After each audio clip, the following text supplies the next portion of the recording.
What would you do if everyone in your town was laughing at your love story, only to discover your partner was secretly worth $3 billion? Have you ever been judged for who you chose to love? Have you ever felt like an outsider in your own community? Maybe people whisper behind your back, questioning your choices, making you feel like you didn't belong? Well, buckle up, because today I'm sharing the most jaw-dropping love story you've ever heard, one that completely destroyed an entire town's prejudices and left everyone scrambling to apologize for their cruelty.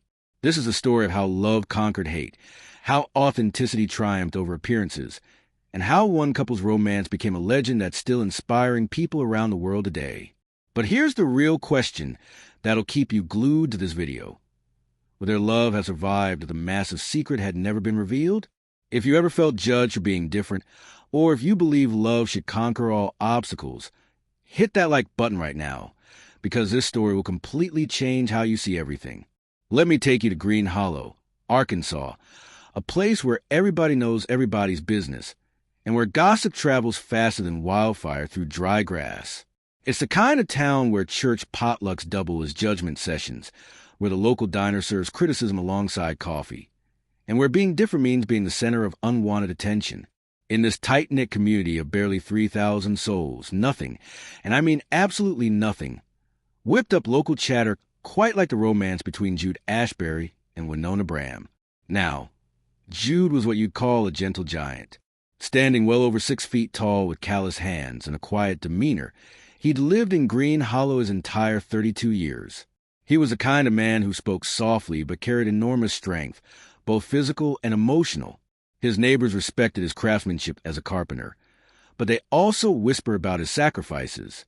You see, Jude's dreams had been cut short when his father passed away unexpectedly, leaving him as the sole caretaker for his teenage sister, Renee. Just as he'd finished trade school and was planning to explore the world beyond Arkansas, life handed him responsibilities that anchored him to home. But Jude never complained. He simply rolled up his sleeves and became the man his family needed. Then came Winona Bram, standing barely 4 feet tall, with a cascade of fiery red hair and sharp emerald green eyes behind designer glasses. Winona commanded attention the moment she stepped into Green Hollow's tiny library as the new head librarian. Born with achondroplasia, she moved through the world with a quiet grace that somehow filled every room she entered. But here's what made the townspeople's heads turn and their tongues wag. Winona was brilliant, witty, and absolutely fearless in ways that made some people uncomfortable. She had this way of looking at you like she could read your thoughts, and her sharp tongue could cut through ignorance like a blade through butter. Most folks in Green Hollow saw this couple as, well, let's just say they had opinions. He could have done better. They'd mutter over their morning coffee at Mabel's diner, shaking their heads like they were discussing a tragedy. She's not even from around here, anyway. At church potlucks, you catch groups of women nudging each other, whispering behind cupped hands, their eyes following Jude and Winona with a mixture of curiosity and thinly veiled disapproval. Some were quietly amused by what they saw as an odd pairing. Others were loudly skeptical about whether it would last. The local teenagers would snicker when they saw them walking hand in hand down Main Street. Even some of the adults couldn't hide their smirks. But Jude, he ignored every whisper, every sideways glance, every piece of unsolicited advice. To him, Winona wasn't the object of town gossip. She was like discovering a rare, precious book in a dust-covered library. Unexpected, absolutely cherished, and full of mysterious chapters he couldn't wait to explore. What none of these small-minded critics realized was that they were witnessing something extraordinary. While they focused on surface-level differences, Jude saw the truth of Winona's heart. Her fierce intelligence, her protective nature toward anyone who felt like an outsider, her way of transforming everything she touched. And Winona, she saw past Jude's quiet exterior to a man who chose love over convenience, who sacrificed his own dreams without resentment, who treated her not as someone to be pitied or fetishized, but as an equal worthy of respect and adoration.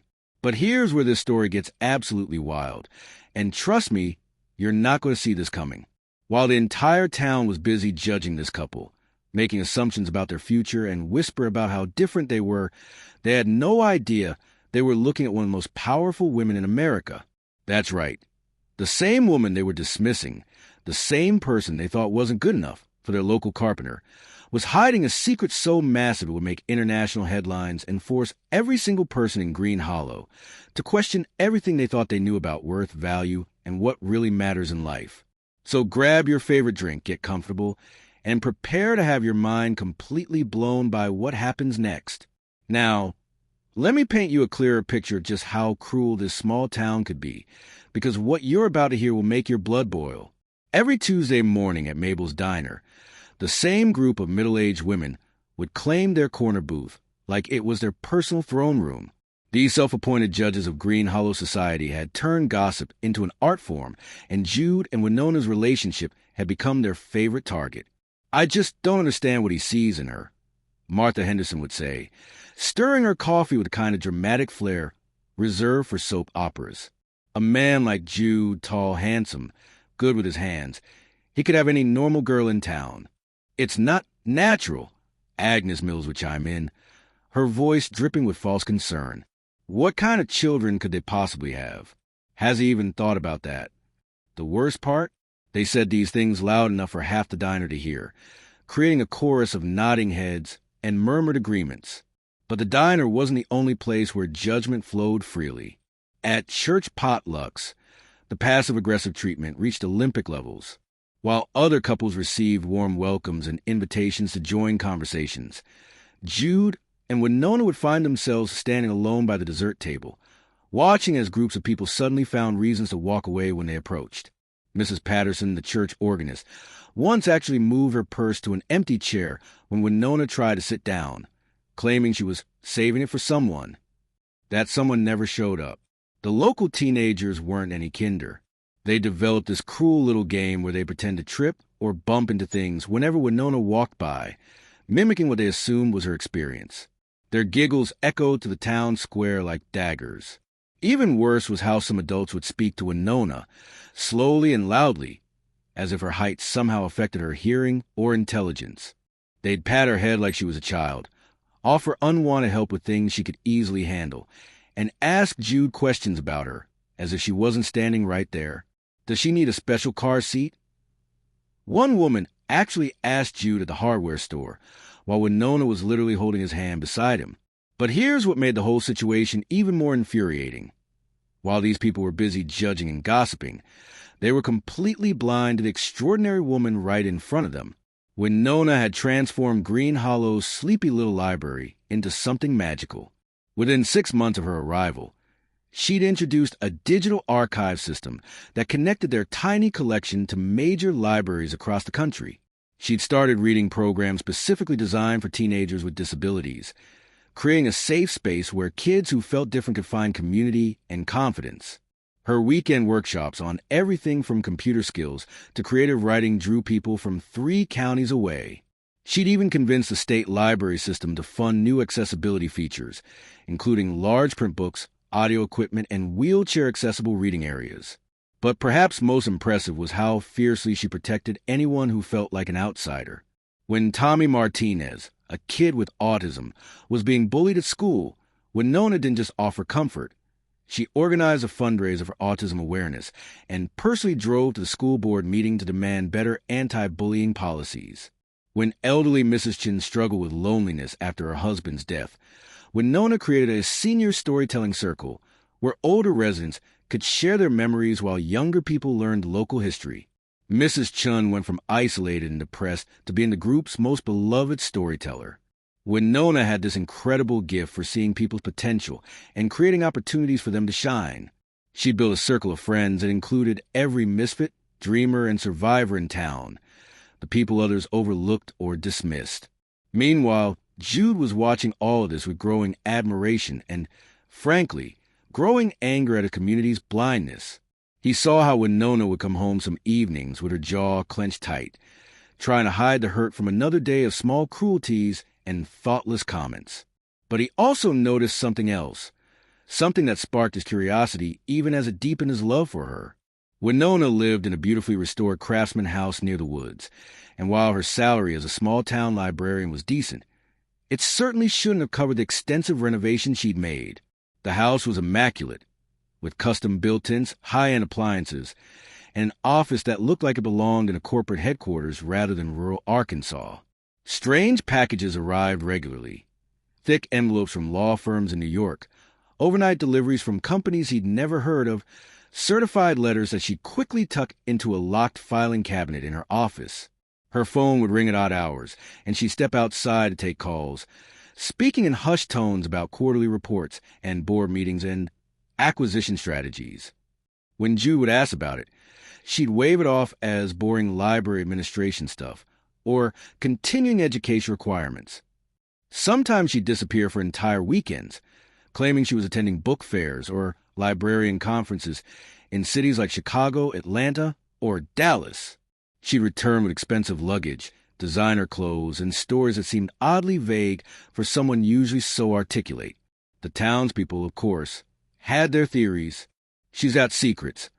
Old Pete Harrison would declare at the barbershop, "Mark my words, that woman's got skeletons in her closet. Probably owes money to some dangerous people." Someone else would add, "Why else would she hide out in a place like this?" "I bet she's running from something," became the popular consensus. People like that don't just end up in Green Hollow by accident. But Jude saw something different in those moments when Winona thought he wasn't watching. He'd catch glimpses of her true self, a woman who moved through the world with quiet confidence, who spoke on phone calls with authority that commanded respect, who seemed to know things about business and technology that went far beyond small-town library work. Rather than feeling suspicious or threatened, Jude found himself fascinated. This woman he loved was like an iceberg. What everyone else saw was just the tip of something much larger and more complex beneath the surface. And honestly, it made him love her even more. Because whatever secret she was keeping, whatever complicated past she was protecting, she'd chosen to share her real self with him. In their late-night conversations about books and dreams and fears, in the way she trusted him with her vulnerabilities, in the fierce way she defended their relationship against the town's criticism. That was the authentic Winona. The rest, he figured, she'd share when she was ready. Love, after all, meant respecting someone's right to reveal themselves at their own pace. What Jude didn't realize was that the revelation, when it came, would be bigger than anything anyone in Green Hollow could possibly have imagined. 3 years. That's how long Jude waited before he finally asked a question that had been burning in his heart since their first real conversation about the stars behind the library. But when he did propose, he didn't do it the way Green Hollow expected. No public spectacle, no grand gesture designed to prove anything to anyone. Instead, he chose a moment that was purely theirs. It was a crisp October evening, and Winona had organized one of her community bonfires behind the library, the kind of gathering that brought together all the people others ignored. There was Marcus, the veteran who struggled with PTSD and found peace in Winona's weekly poetry readings. There was teenage Jessica, who'd been kicked out of her house for being gay and had found a second family in Winona's support group. There was old Frank, whose stutter had isolated him for decades until Winona created a storytelling circle where his words finally mattered. These weren't Green Hollow's social elite. They weren't the people who mattered to the church ladies or the diner gossips. They were the outcasts, the dreamers, the survivors, Winona's chosen family. As the fire crackled and laughter filled the air, Jude pulled Winona aside to a quiet spot under the old oak tree, where they'd shared their first kiss. He dropped to one knee right there, surrounded by people who actually loved him, and pulled out a simple gold band he'd saved for months to buy. "Winona," he said, his voice steady despite the emotion threatening to overwhelm him, "I don't need to know all your secrets. I don't need you to be anyone other than exactly who you are right now. What I need is to promise you the kind of partnership that no amount of money could ever buy, a life built on meaning, on respect, on laughter that comes from the soul."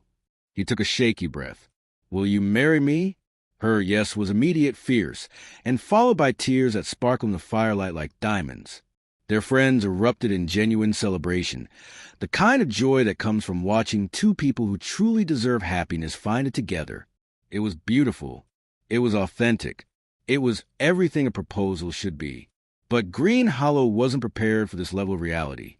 When news of their engagement spread through town the next morning, the reaction was swift and brutal. What should have been congratulations turned into a community-wide intervention of unwanted opinions and cruel reality checks. At the coffee shop, conversation stopped when Jude walked in. People stared openly, some shaking their heads in what looked like pity, others whispering furiously to their companions. "That poor boy," he overheard Mrs. Fletcher telling her daughter. "He's throwing his whole life away. What's he going to do when people start asking questions about his wife? How's he going to explain her at business meetings or family gatherings?" "It's just sad," her daughter replied. "He could have had a normal family, normal kids. Now he's choosing this." The teenagers at the local high school turned their cruelty up to 11. They'd make exaggerated bowing motions when they saw Winona, mock whispering "Your Majesty" as she passed. Some started a social media hashtag mocking their relationship, posting memes that spread beyond Green Hollow to neighboring towns. But it was the adults who delivered the cruelest blows. Danny Morrison, Jude's closest friend since childhood, cornered him at the hardware store with what he called tough love. "Look, man, I care about you too much to stay quiet," Danny said, blocking Jude's path to the exit. "You're giving up a normal life. You're choosing to be stared at everywhere you go. Your kids, if you even have kids, they're going to be freaks too. Is this really what you want?" When Jude tried to walk away, Danny grabbed his arm. "I'm trying to save you from making the biggest mistake of your life. There are plenty of normal women who'd love to date you. Why are you settling for someone who's going to make your life harder?" That was the day Jude realized he'd been living among strangers his entire life. But the absolute worst came when the local newspaper got involved. The Green Hollow Gazette had never met a piece of gossip it wouldn't print, and editor Bill Crawford saw their engagement as front-page material. The headline read, "Local carpenter announces engagement to library employee." But it was the accompanying editorial that crossed every line of human decency. Crawford wrote a piece titled, "Have We Lost Respect for Tradition?" where he questioned whether society had become too accepting of relationships that challenged natural order. He wondered aloud about the psychological factors that might lead a normal, attractive man to make such unconventional choices. The piece went viral in the worst possible way. Conservative blogs picked it up. Social media exploded with opinions from strangers who'd never met either Jude or Winona, but felt qualified to judge their love story. Suddenly, their private happiness became a public debate about everything from traditional values to disability rights to what constitutes normal attraction. Comment below if you've ever had people try to tear down your happiness when you were at your most vulnerable, because what happened next will show you exactly how real love responds to that kind of hatred.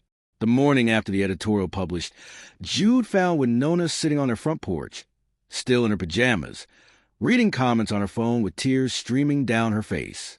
"Maybe they're right," she whispered without looking up. "Maybe I'm being selfish. Maybe you deserve someone who won't make your life complicated." That was the moment Jude realized the town's cruelty had finally found its target. Not his resolve, but her sense of self-worth. He sat down beside her, gently took the phone from her hands, and did something that would become legendary in Green Hollow folklore. He stood up, took her hand, and walked her straight down Main Street in the middle of the morning rush, past the diner full of gossiping women, past the teenagers hanging out by the pharmacy, past everyone who'd spent months trying to shame them into hiding, and at the center of town, right in front of the courthouse where everyone could see, he kissed her. Not a peck, not a polite gesture, a real kiss that told the entire world exactly what he thought of their opinions. "Let them talk," he said loud enough for half the street to hear. "Let them stare. Let them write their stupid articles. None of that changes the fact that I get to wake up every morning next to the most incredible woman I've ever known." The crowd that had gathered stood in stunned silence, unsure how to respond to such a public display of defiance.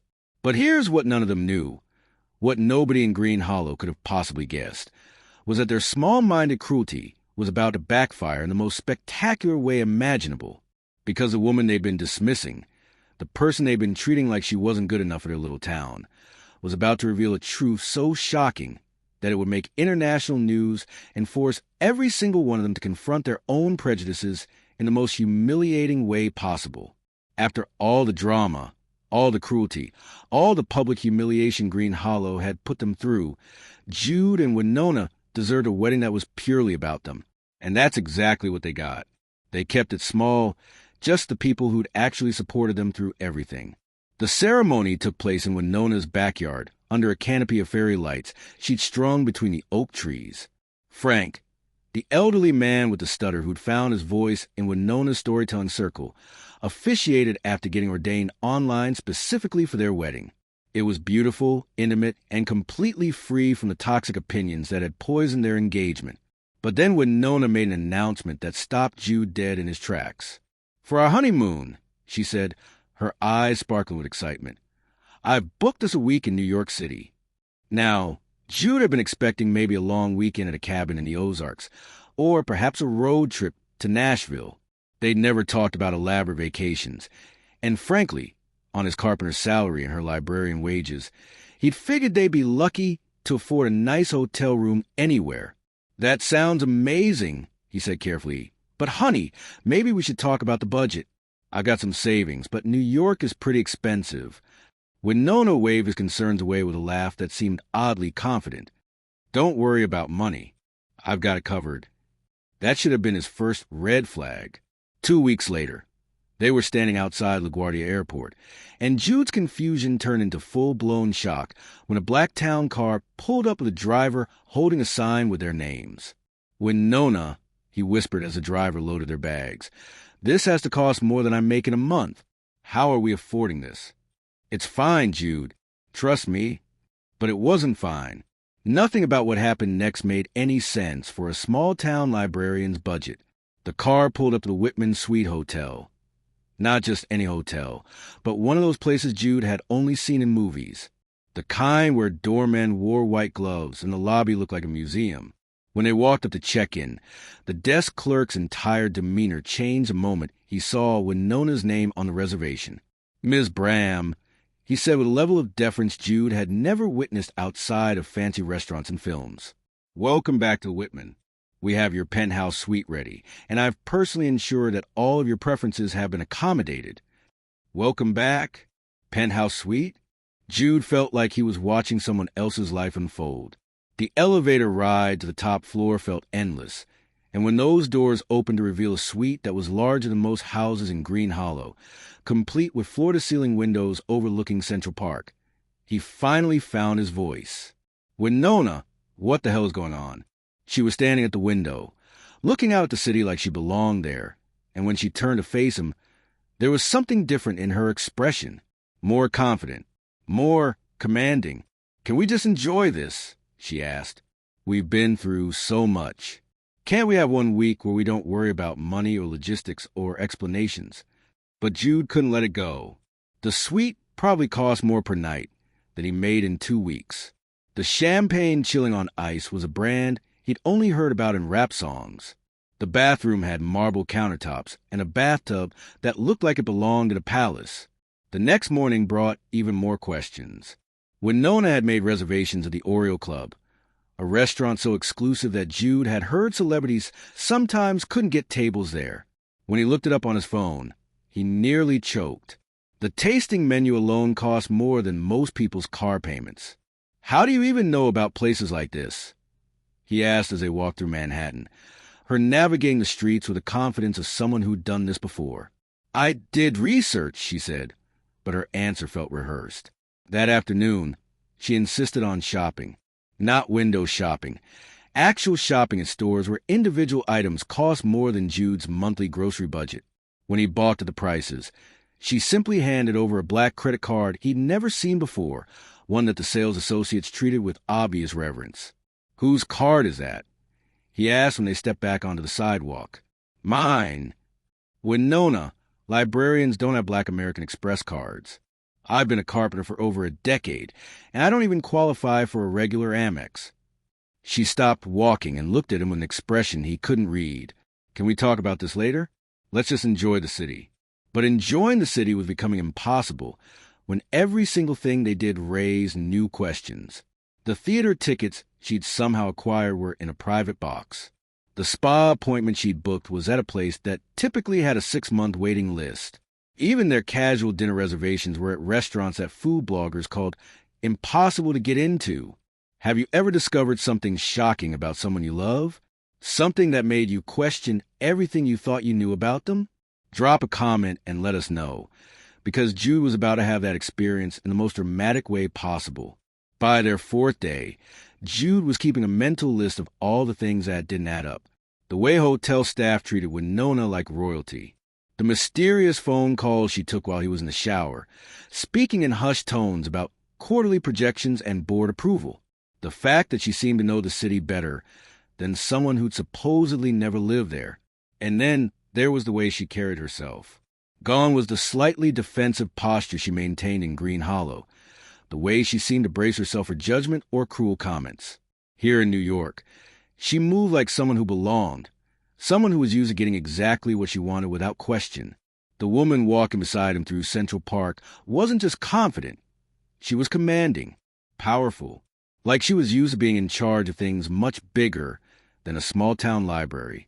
That night, as they dressed for yet another dinner at a restaurant that probably had its own waiting list, Jude finally confronted what he was starting to suspect. "Winona," he said, watching her fasten a pair of diamond earrings he'd never seen before. "Who are you, really?"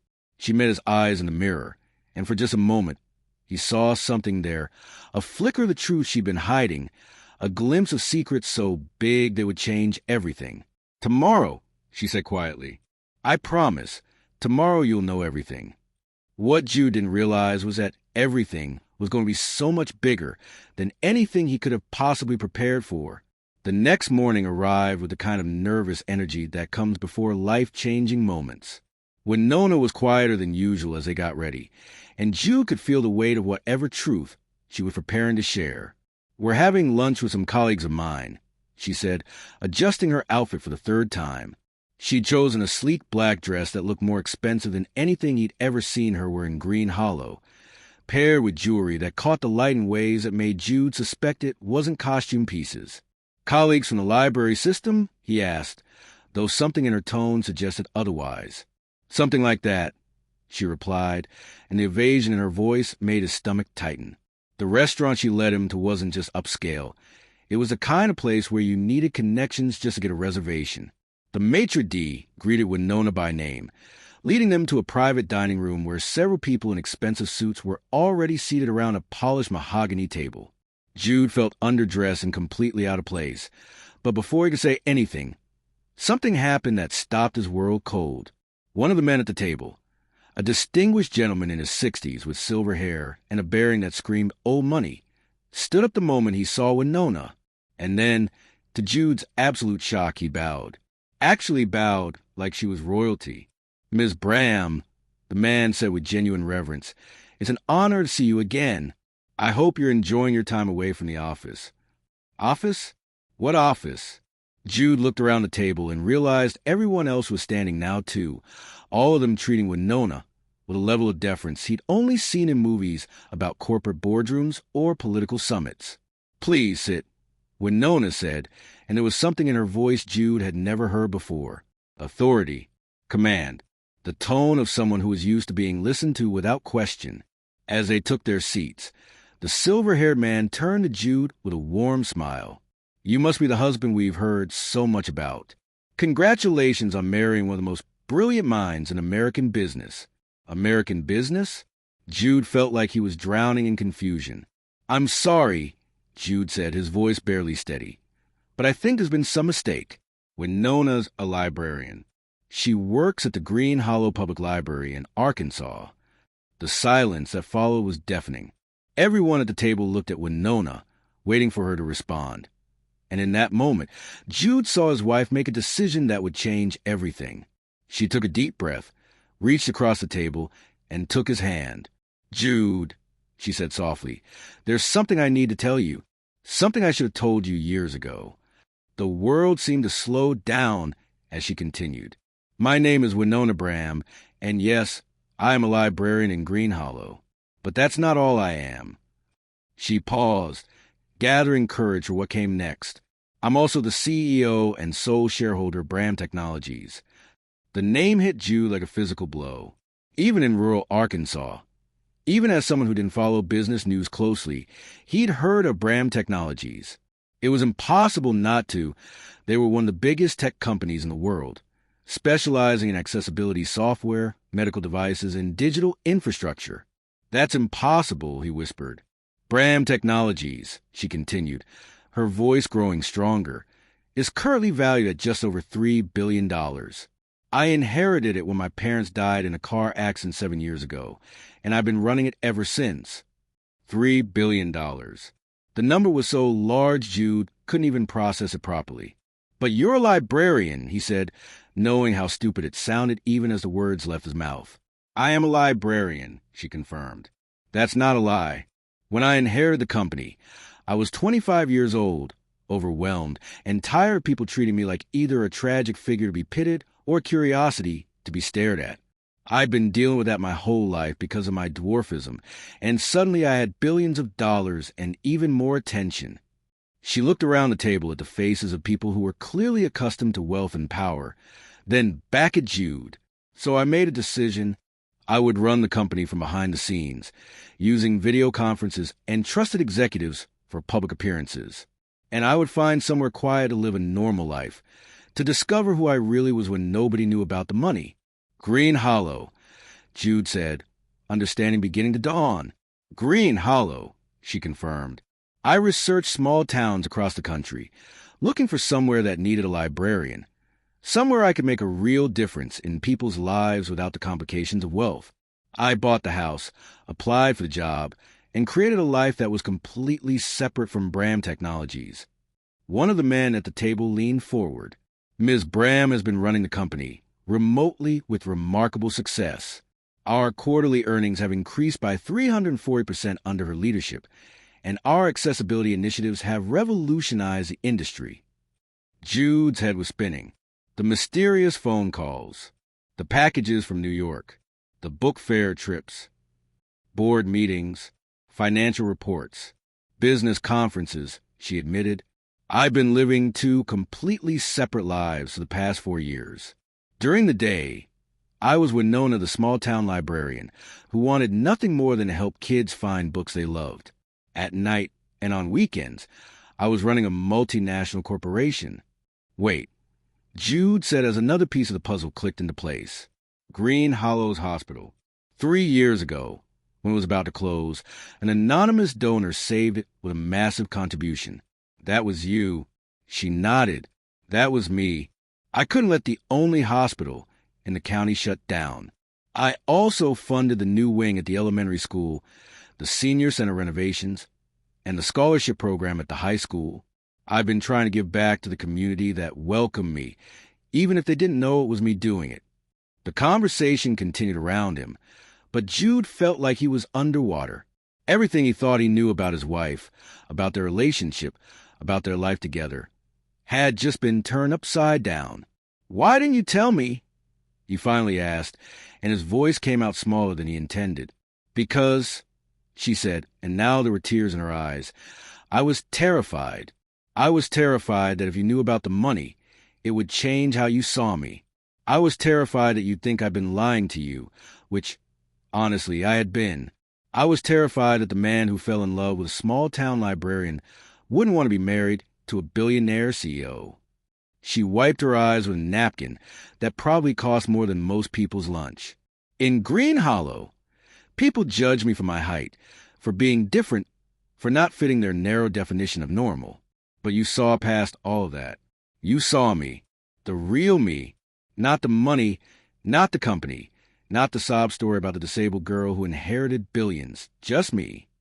But I fell in love with a librarian who protected bullied kids and created reading programs and made everyone feel welcome, Jude said slowly. That is me, she said fiercely. That's exactly who I am. The money doesn't change that. The company doesn't change that. I'm still the woman who stays up late reading astronomy books with you. I'm still the woman who cries during sad movies and makes terrible puns and believes that libraries can change the world. She reached into her purse and pulled out a folder thick with legal documents. These are the real financials for Bram Technologies. These are the charitable foundations I run. These are the scholarship programs I fund. This is what I do with the money, Jude. I try to make the world a little more accessible, a little more kind, a little more fair for people who feel different. Jude stared at the documents without really seeing them. $3 billion. His wife was worth $3 billion. The people in Green Hollow, he said suddenly. All those people who said you weren't good enough for me, who treated you like you were some kind of charity case, are about to find out they were mocking one of the richest women in America, she finished. Yes. For a moment, the only sound in the private dining room was a gentle clinking of silverware from the main restaurant beyond their closed doors. Then Jude started to laugh. Not a bitter laugh, not a shocked laugh, but a deep, genuine laugh that came from somewhere in his soul. What's funny? Winona asked, looking concerned. I fell in love with your heart, he said, reaching across the table to take both of her hands in his.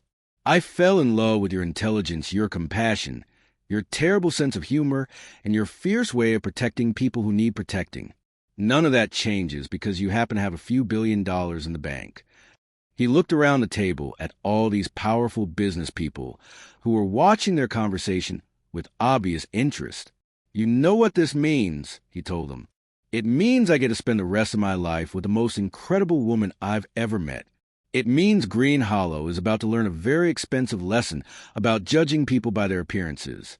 And it means, he turned back to Winona with a grin that could have lit up Times Square, I'd marry you all over again, whether you were worth 3 cents or $3 billion. The relief on Winona's face was so profound that everyone at the table could feel it. But neither of them had any idea just how dramatically this revelation was about to change their lives, and how spectacularly it was going to humble every single person in Green Hollow who had ever dared suggest that Jude Ashbury was settling for less than he deserved. News in a small town travels faster than wildfire, but this particular piece of information moved at the speed of social media on steroids. It started innocently enough. One of the businessmen from their New York lunch posted a congratulatory message on LinkedIn, mentioning his pleasure at meeting the new husband of Bram Technologies' visionary CEO, Winona Bram. He included a photo from the lunch, tagging the restaurant's location. Within hours, that post had been screenshot and shared across multiple platforms. Business journalists picked it up. Tech blogs ran stories about the mysterious billionaire, CEO who's been hiding in small-town America. Financial news outlets started digging into Bram Technologies' incredible success under her leadership. By the time Jude and Winona's plane touched down in Little Rock, their story was trending on Twitter. The first person put the pieces together was, ironically, 17-year-old Tyler Morrison, the same kid who'd been making cruel TikToks mocking their relationship just weeks earlier. He was scrolling through Twitter when he saw a business article with a headline, Billionaire tech CEO secretly living as small-town librarian. The accompanying photo made his blood run cold. There was Winona, but not the Winona he thought he knew. This was Winona in a boardroom, commanding a table full of executives, looking every inch the powerful businesswoman she apparently was. Tyler's first instinct was to call his friends, but then he stopped. He remembered every cruel joke he'd made, every mocking video he'd posted. Every time he'd treated her like she was somehow less than human. He wasn't the only one having that realization. By Monday morning, when Jude and Winona returned to Green Hollow, the entire town was in crisis mode. The local newspaper that had published that horrible editorial was now frantically trying to get an interview with our very own billionaire resident. The diner where women had spent months gossiping about how Jude could do better was buzzing with people desperately trying to remember if they'd ever said anything particularly cruel within earshot. But the most pathetic spectacle was watching people who had spent years treating Winona like an outsider suddenly falling over themselves to claim some connection to her. Martha Henderson, the woman who'd loudly questioned what Jude could possibly see in Winona, was now telling anyone who'd listened that she'd always known there was something special about that girl. She conveniently forgot her own words about Winona not being natural. Agnes Mills, who'd made cruel comments about their potential children, suddenly remember having lovely conversations with Winona at church functions, conversations that had never actually happened. The teenagers who'd mocked her were deleting their social media posts as fast as they could, praying their parents wouldn't find out about their online cruelty towards someone who could probably buy their entire school district without checking her bank balance. Even worse were the people who started showing up at Winona's house with transparent attempts to get close to her wealth. Mrs. Patterson, the church organist who'd literally moved her purse to prevent Winona from sitting down, appeared on their doorstep with a homemade casserole and a sob story about needing help with her grandson's college tuition. Bill Crawford, the newspaper editor who'd written that disgusting editorial questioning their relationship, called 17 times in one day, begging for an exclusive interview and claiming his previous article had been misunderstood. The most shameless was probably Danny Morrison, Jude's former best friend who tried to stage an intervention to save him from throwing his life away. Danny showed up at Jude's workshop with a six-pack of beer and acted like their conversation had never happened. "Man, I always knew Winona was special," Danny said, popping open a beer like they were still buddies. "I mean, you could just tell she had class, you know? I was actually trying to protect you from people who might not see how lucky you were." Jude stared at him for a long moment. "Danny, you told me my future kids would be freaks." "I never said that," Danny replied, his face flushing red. I was worried about... Look, can we just forget about all that? I want to make things right." "By make things right, you mean you want to be friends with someone who knows a billionaire?" Danny's silence was answer enough, but the most infuriating part was watching people try to rewrite history in real time. Suddenly, everyone remembered being supportive of their relationship. Everyone claimed they'd always seen something special in Winona. Everyone had a story about how they'd been kind to her when others weren't. The local Facebook groups were flooded with posts from people sharing their favorite memories of Winona, memories that were either completely fabricated or wildly exaggerated from brief, polite interactions. How do you think you'd react if you were in the town's position? Would you try to make amends, or would you pretend you'd never been cruel? Drop a comment and let us know, because what Jude and Winona did next was absolutely brilliant. Instead of giving interviews or making grand statements, they simply continued living their lives exactly as they had before. Winona still showed up for work at the library every morning. Jude still ran his carpentry business. They still had their friends over for backyard barbecues. The difference was in how they responded to the sudden flood of attention and fake apologies. When Mrs. Patterson showed up with her casserole and her tuition sob story, Winona politely thanked her for food, then suggested she apply to one of the scholarship programs that had been available to everyone in town for the past 3 years. The same programs Mrs. Patterson had never bothered to look into when they were just coming from the weird librarian. When Bill Crawford called begging for an interview, Winona calmly reminded him that he'd had plenty of opportunities to get to know her over the past 4 years, but he'd chosen instead to write articles questioning whether her relationship represented the decline of traditional values. "I'm the same person I was last week," she told him during his 18th phone call. "The only thing that's changed is what you think you can get from me." When Danny tried to rewrite history with Jude, Jude simply played back a recording he'd made of their intervention conversation on his phone. Danny left and never came back. But perhaps the most satisfying response came when the mayor, who had never once acknowledged Winona's contributions to the town, suddenly wanted to give her a key to the city and declare a Winona Bram Day. "That's very kind," Winona told him publicly, "but I prefer you give that key to Marcus, the veteran who's been volunteering at the library for 3 years, or to Jessica, the teenager who's been tutoring kids with learning disabilities. They've been serving this community with their hearts, not their wallets." The message was clear. Their wealth didn't change who deserved recognition or respect. What made the whole situation even more delicious was watching people realize that Winona had been quietly helping the town for years. The anonymous donation that saved the hospital? Her. The playground equipment that appeared overnight at the elementary school? Her. The scholarship fund that had been helping local kids go to college? All her. While they'd been mocking her, she'd been literally keeping their community alive. The national media attention brought reporters to Green Hollow, and suddenly the town's treatment of the couple became part of the story.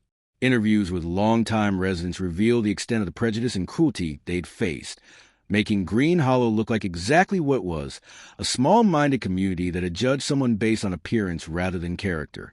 The shame was visible on people's faces when news cameras captured them trying to explain why they'd treated their town's biggest benefactor so poorly. Some tried to justify their behavior. Others offer hollow apologies, but most just looked embarrassed to be associated with such small-minded thinking. But here's the beautiful part. Jude and Winona didn't waste energy on revenge or public humiliation. Instead, they used this moment to start building something bigger and better than anyone in Green Hollow had ever imagined possible. With their secret finally out in the open, Jude and Winona could have easily retreated from public life, using their wealth to build walls around their happiness. They could have moved to a private estate somewhere, far from the small-minded people who had treated them so cruelly. Instead, they did something that transformed not just Green Hollow, but communities across the entire country. Winona used her newfound public platform to launch the Visibility Project, a nationwide initiative that went far beyond writing checks to charity. This wasn't about throwing money at problems. This was about fundamentally changing how society sees and treats people who are different. The project started with something revolutionary, authentic representation in media. Using Bram Technologies' connections with entertainment companies, Winona began funding movies, TV shows, and digital content that featured people with disabilities not as inspiration stories or tragic figures, but as complex, fully realized human beings living normal, extraordinary lives. I'm tired of seeing people like me only portrayed as objects of pity or miraculous overcomers, she explained during her first major television interview after the revelation. We're teachers, business owners, parents, artists, troublemakers, and everything in between. Our stories deserve to be told with the same depth and complexity as anyone else's. But the media representation was just the beginning. Working with education departments in rural districts across the country, Winona created mentorship programs that paired successful professionals who had disabilities with young people facing similar challenges. She wasn't just funding these programs.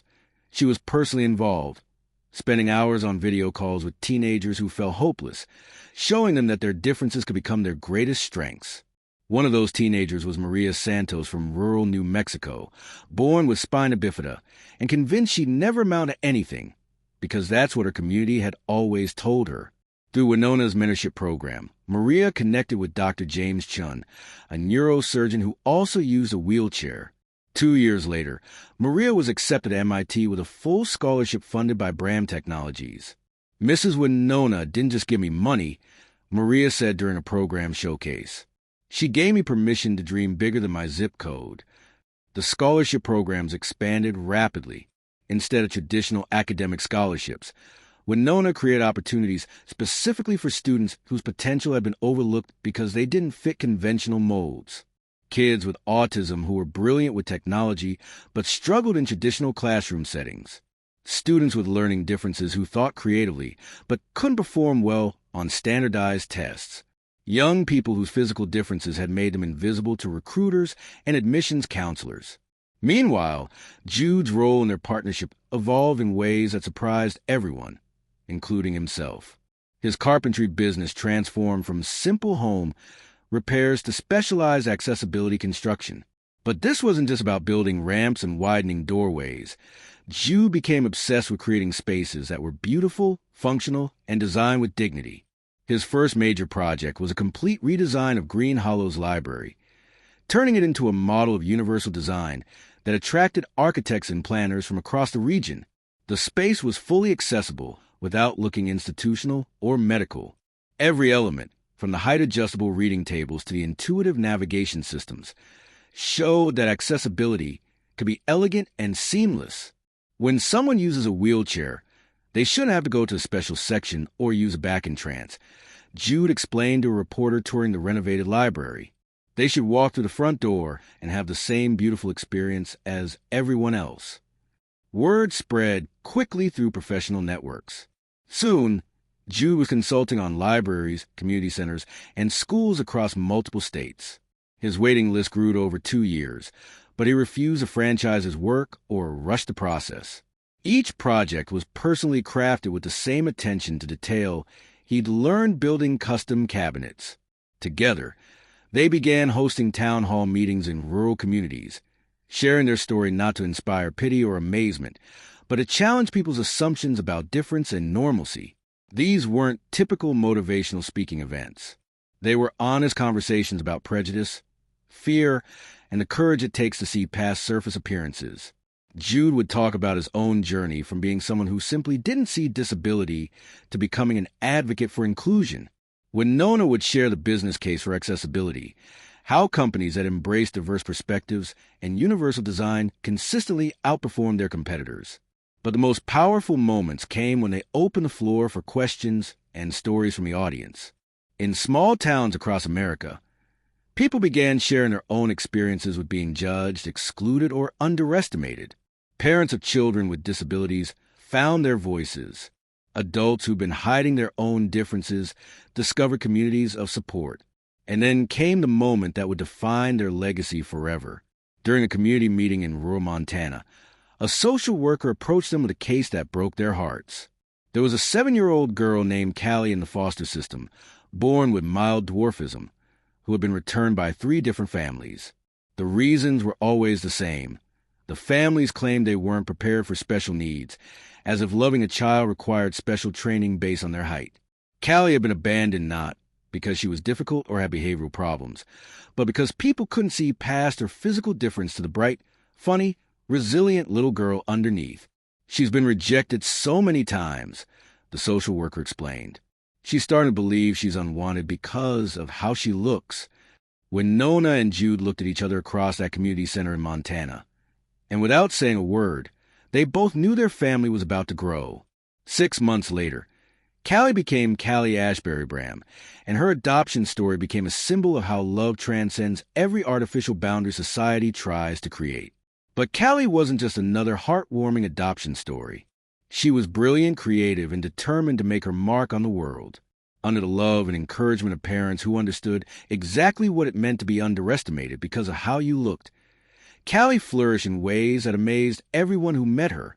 She started writing poetry at age 8, not cute kid poems, but profound reflections on identity, belonging, and the courage to be different. Her poem, I Am Not Your Inspiration, went viral when she was 10, challenging people to see past disability narratives to the real. Humans living full, complex lives.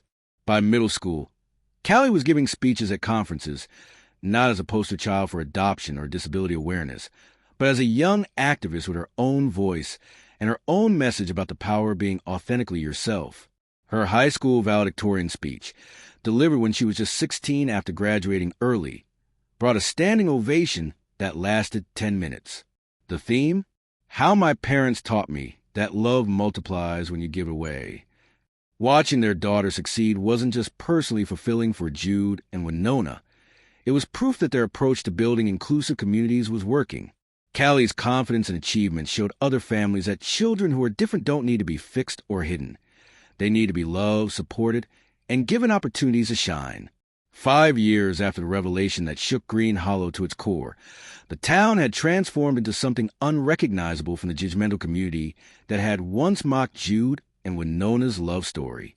The most powerful symbol of that transformation came during the annual Autumn Festival, the same event where cruel whispers had once followed the couple like shadows. Now, as golden leaves danced in the evening breeze and the scent of apple cider filled the air, Jude and Winona found themselves at the center of a community celebration that felt like a completely different world. The festival's main stage, where local politicians once gave forgettable speeches about tradition and values, had been transformed into a platform for inclusion and accessibility awareness. This year's theme was Stories That Change Us, and the entire evening was dedicated to celebrating how one couple's courage had revolutionized an entire community's understanding of love and worth. But the most beautiful moment came when the band started playing, and couples began moving toward a makeshift dance floor set up in the town square. Jude extended his hand to Winona, just as he had at countless festivals before, but this time, instead of whispers and stares, they were surrounded by genuine smiles and supportive applause. As they swayed together under the same stars that had witnessed years of cruel judgment, something magical happened. Other couples joined them, not to gawk or gossip, but to celebrate alongside them. Marcus, the veteran with PTSD who'd found healing in Winona's support groups, danced with his wife. Jessica, the teenager who'd been kicked out for being gay, danced with her girlfriend, both of them now college graduates thanks to Bram Technology scholarships. Even more meaningful was watching families with children who had disabilities dancing without self-consciousness, their kids playing and laughing with typical children in ways that would have been unthinkable in the old Green Hollow. The transformation wasn't just about acceptance. It was about genuine integration and celebration of difference. Mrs. Henderson, the former gossip queen from the diner, now volunteered weekly at the accessible playground Winona had funded. She'd become one of the program's most passionate advocates, traveling to neighboring towns to share strategies for inclusive community building. Tyler Morrison, the teenager who'd once made cruel TikToks, was now studying disability rights law at the University of Arkansas, funded by a Bram Technology Scholarship and mentored personally by Winona. Even Bill Crawford, the newspaper editor who'd written that horrible editorial, had transformed his publication into a respected voice for rural inclusion advocacy. His article series, How We Got It Wrong, became required reading in journalism schools across the country. The town's economic transformation was equally remarkable. Green Hollow had become a destination for accessibility tourism, with visitors coming from across the region to see their model of inclusive community design. Jude's renovation of the library had sparked a downtown revitalization project that attracted new businesses, all built with universal design principles. The local hospital, saved years earlier by Winona's anonymous donation, had become a regional center for disability services and adaptive technology. Medical students from major universities now completed rotations there, learning not just clinical skills, but how to treat patients with dignity and respect regardless of their physical differences. But perhaps the most satisfying vindication came when Green Hollow was selected to host a national conference on rural accessibility, a 3-day event that brought disability rights advocates, policymakers, and business leaders from across the country to their little Arkansas town. The opening ceremony took place in the same church where potluck attendees had once turned their backs on Jude and Winona. Now, that sanctuary was filled with people celebrating their story as a model of how communities can grow, change, and become better versions of themselves. Callie, now 15 and already accepted to college with early admission, delivered the conference's opening address. Standing confidently at the podium where judgmental sermons had once been preached, she shared her family's story with poise and wisdom that left many audience members in tears. "My parents didn't just overcome prejudice," she said, her voice carrying clearly through the packed church. "They transformed it into purpose. They turned cruelty into compassion. They proved that the smallest towns can have the biggest hearts when they choose love over fear."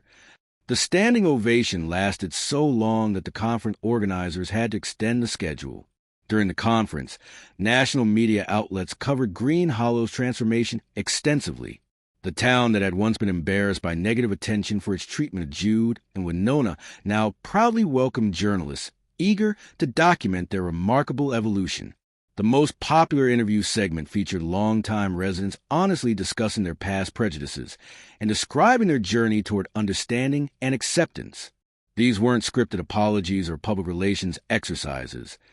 They were genuine reflections from people who had confronted their own biases and chosen to grow. "I was wrong," Martha Henderson said during a televised panel discussion. "Not just wrong about Winona and Jude, but wrong about what makes a person valuable. I spent years judging people based on what I could see instead of taking time to know their hearts. This community taught me that real character isn't about looking normal. It's about treating others with dignity." The ripple effects extended far beyond Green Hollow's borders. Other small towns began implementing similar inclusion initiatives. State policymakers visited to study their model. Business schools added their story to curricula about corporate social responsibility and community engagement. Bram Technologies, under Winona's continued leadership, had grown into one of the most innovative and profitable companies in the accessibility sector. But more importantly, it had become a proof point that businesses built on values of inclusion and universal design could succeed spectacularly in competitive markets. Jude's specialized carpentry work had evolved into a full construction company focused exclusively on accessible design. His projects were featured in architectural magazines, and his waiting list included clients from around the world who wanted spaces that were both beautiful and universally usable. But beyond all the accolades, media attention, and professional success, the most beautiful vindication was simply this: Jude and Winona could walk through their community hand in hand, surrounded not by whispers and judgment, but by genuine love and respect from neighbors who had learned what it truly meant to see the worth in every person. So, what can we learn from this extraordinary love story that started with small-town gossip and ended with international recognition? The first lesson is perhaps the most important. Worth has absolutely nothing to do with what meets the eye. Every single person in Green Hollow who judged Winona based on her height missed the fact that they were looking at one of the most powerful and generous women in America. They saw her physical difference and assumed it meant she was less capable, less valuable, less deserving of respect. But here's the deeper truth.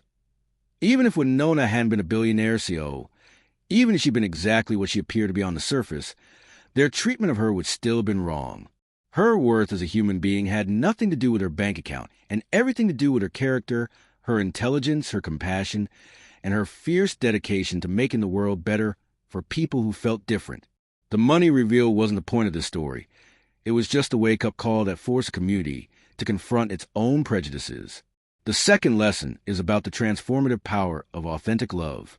Jude didn't fall in love with Winona despite her differences. He fell in love with her because of who she was as a complete person.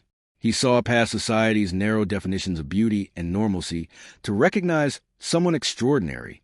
That kind of love, the kind that sees a whole person and says yes without conditions, doesn't just change the people in a relationship. It changes everyone around them. Jude and Winona's refusal to hide their love, even when faced with community-wide disapproval, gave other people permission to live authentically too. Think about Jessica, the teenager who found the courage to be openly gay after watching how Jude and Winona stood firm against criticism. Think about Marcus, the veteran who stopped isolating himself after seeing that community acceptance was possible. Think about all the children with disabilities who grew up in the transformed Green Hollow, never having to question whether they belonged. The third lesson is about the danger of assumptions. Every person who mocked their relationship was operating from assumptions about what success looked like, what normal relationships look like, what valuable people look like. Those assumptions blinded them to reality and caused immeasurable harm. How many times do we do the same thing? How many times do we look at someone different and make instant judgments about their capabilities, their worth, their potential? How many extraordinary people do we dismiss because they don't fit our preconceived notions of success or normalcy? The fourth lesson is about the courage to be authentic. Winona could have revealed her wealth at any time to stop the cruel treatment. She could have used her money and power to demand respect. Instead, she chose to live authentically as herself, the librarian who cared about kids and books and making her community better. That authenticity, that refusal to use external validation to prove her worth, ultimately made her story more powerful than any amount of money could have. And finally, perhaps the most beautiful lesson of all, love multiplies when you give it away. Remember Callie's valedictorian speech theme? That wasn't just a clever phrase. It was a philosophy that guided everything Jude and Winona built together. They took the love they found in each other and used it to create opportunities for thousands of other people. They took their experience of being judged and transformed it into advocacy for anyone who'd ever felt different or unwanted. They turned their personal happiness into a platform for systemic change. Their story became a tale of unconditional love, not just because they loved each other unconditionally, but because they extended that same unconditional acceptance to everyone who needed it. Today, Jude and Winona continue their work, their love stronger than ever, their impact growing with each passing year. Green Hollow remains a model of inclusive community building, and their story is shared in schools, libraries, and conferences around the world. But you know what the most incredible part is? This story started with two people who simply chose to see past surface appearances to recognize the extraordinary in each other. That same choice is available to every single one of us, every single day. The next time you encounter someone who looks different, talks different, or lives different from what you consider normal, remember Jude and Winona's story. Remember that the person in front of you might be hiding depths you can't imagine. Remember that your judgment says more about you than it does about them. And remember that sometimes the most extraordinary love stories hide in the most ordinary places, waiting for someone brave enough to look past appearances and see the heart underneath. If this story has moved you, if it's made you think differently about love, difference, and what really matters in life, make sure to like this video and subscribe for more stories that challenge how we see the world.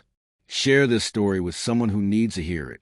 Because in a world that's often quick to judge and slow to understand, we all need reminders that love really can conquer everything, and that the greatest gifts often come in the packages we least expect. Sometimes the most powerful person in the room is the one everyone underestimated. Sometimes the greatest love story is the one people said would never work. And sometimes the best way to change the world is simply to love someone exactly as they are. Thank you, and let me know your thoughts in the comment section below.